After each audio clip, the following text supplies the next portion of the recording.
दोस्तों आज हम इंडिया के पॉलिटी के अंदर काउंसिल ऑफ मिनिस्ट्रीज पे बात कर रहे हैं। यानी इंडिया की जो काउंसिल ऑफ मिनिस्ट्री है वो क्या चीज़ है।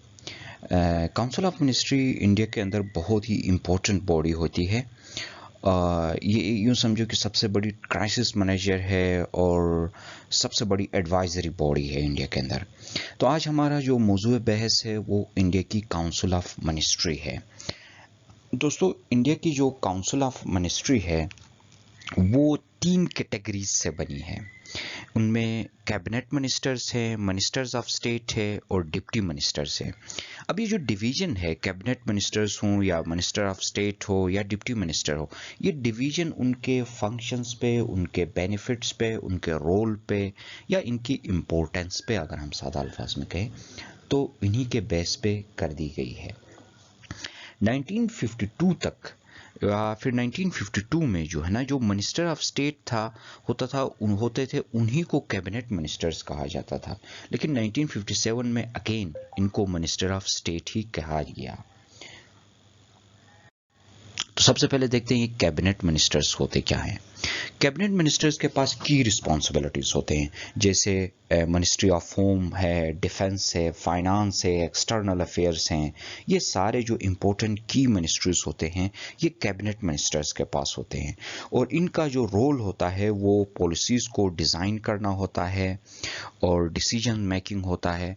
और जो कैबिनेट मिनिस्ट्री के जो डिसीजन होती है, कैबिनेट मिनिस्टर्स की जो डिसीजन होती है वो पूरे काउंसिल ऑफ मिनिस्टर्स के ऊपर बाइंडिंग होती है। यूँ कहो जो कैबिनेट मिनिस्टर होता है वो बहुत ही इंपॉर्टेंट पोर्टफोलियो होल्ड करता है और वो एक वेल एक्सपीरियंस्ड पॉलिटिशियन होता है। उसके बाद जो मिनिस्टर ऑफ स्टेट है, मिनिस्टर ऑफ स्टेट के पास जो है ना लेस इंपॉर्टेंट रिस्पॉन्सिबिलिटीज़ होते हैं और ये कैबिनेट के मेंबर्स नहीं होते हैं। कैबिनेट के मेंबर्स सिर्फ जो होते हैं वो कैबिनेट मिनिस्टर्स होते हैं। मिनिस्टर ऑफ स्टेट कैबिनेट का हिस्सा नहीं होता है और इसके पास लेस इंपॉर्टेंट मिनिस्ट्रीज होते हैं। मिसाल के तौर पे मिनिस्ट्री ऑफ फाइनेंस है।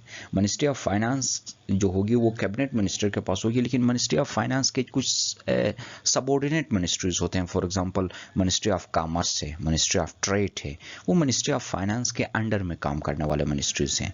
तो इस तरह के कोई इंडिपेंडेंट चार्ज भी मिनिस्टर ऑफ स्टेट को मिल सकता है, या फिर कोई लेस इंपॉर्टेंट मिनिस्ट्री होगी तो वो उसको मिल जाएगी। बाकी जो है ना कोई भी जो है ऐसी मिनिस्ट्री उसको नहीं मिल सकती, जैसे कोई बहुत ही इंपॉर्टेंट होम मिनिस्ट्री है, फाइनेंस है, एक्सटर्नल अफेयर्स है। ऐसे important ministries ministry of state को नहीं मिलते हैं। तो मिनिस्ट्री ऑफ स्टेट जो है ना लेस इंपॉर्टेंट मिनिस्ट्रीज होल्ड करते हैं और यूं कहो कि मिनिस्ट्री कैबिनेट मिनिस्टर के अंडर में काम कर रहे होते हैं। जो डिप्टी मिनिस्टर्स होते हैं इनके पास कोई इंडिपेंडेंट चार्ज नहीं होता है। मिनिस्टर ऑफ स्टेट के पास कोई लेस इंपॉर्टेंट मिनिस्ट्री का चार्ज भी होता था, लेकिन डिप्टी मिनिस्टर के पास कोई इंडिपेंडेंट चार्ज नहीं होता है। किसी न किसी मिनिस्टर के अंडर में वो काम कर रहा होता है और ये भी कैबिनेट के हिस्सा नहीं होते हैं। कैबिनेट के हिस्सा सिर्फ और सिर्फ कैबिनेट मिनिस्टर्स होते हैं, न तो डिप्टी मिनिस्टर्स और न तो मिनिस्टर ऑफ स्टेट्स। अब कैबिनेट के फंक्शंस अगर हम देखें तो कैबिनेट जो है ना ये हाईएस्ट डिसीजन मेकिंग बॉडी है, हाईएस्ट डिसीजन मेकिंग अथॉरिटी है। सबसे हाईएस्ट डिसीजन कैबिनेट में होती है और कैबिनेट का सरबराह कैबिनेट का जो चीफ है वो प्राइम मिनिस्टर होता है।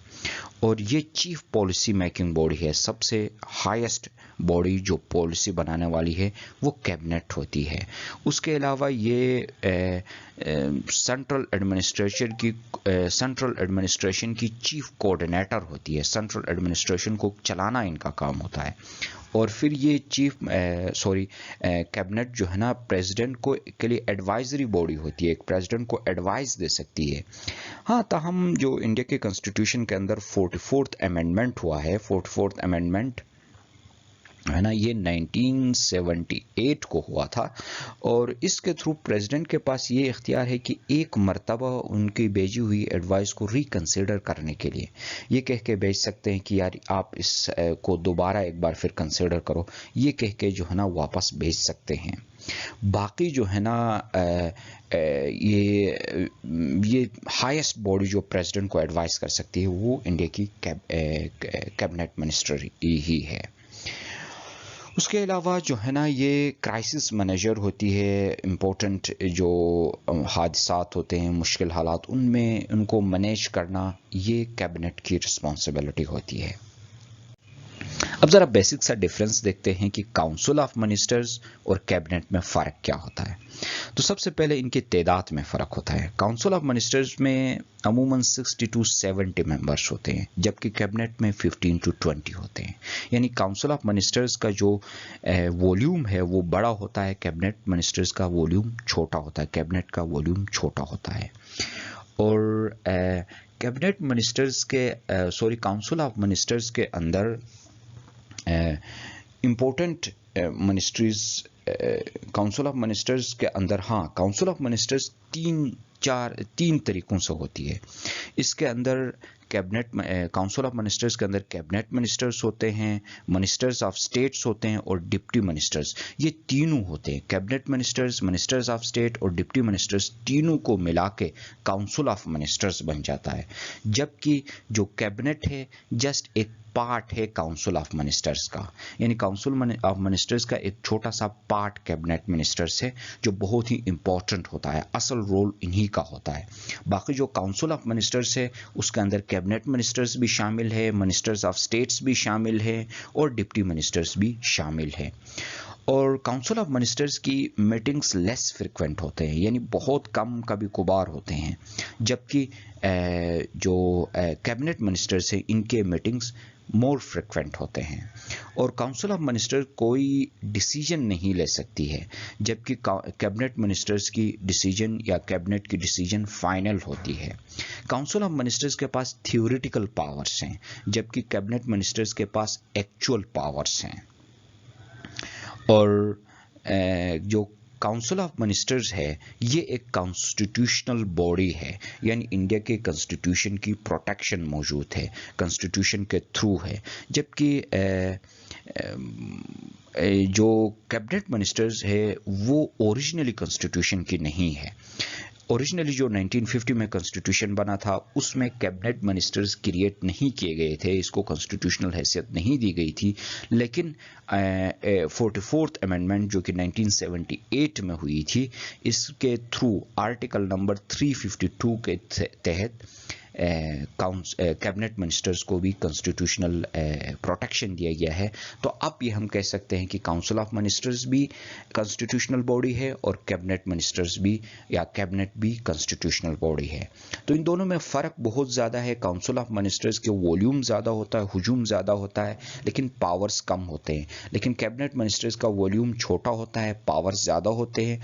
दर हकीकत कैबिनेट मिनिस्टर्स जो है या कैबिनेट जो है वो काउंसिल ऑफ मिनिस्टर्स का एक पार्ट है। और काउंसिल ऑफ मिनिस्टर्स के अंदर मिनिस्टर्स ऑफ स्टेट्स और डिप्टी मिनिस्टर्स भी शामिल होते हैं जो कि कैबिनेट के हिस्सा नहीं होते हैं। दोस्तों, ज्वाइन करने का बहुत बहुत शुक्रिया। अपना ख्याल रखिएगा। खुदा हाफिज।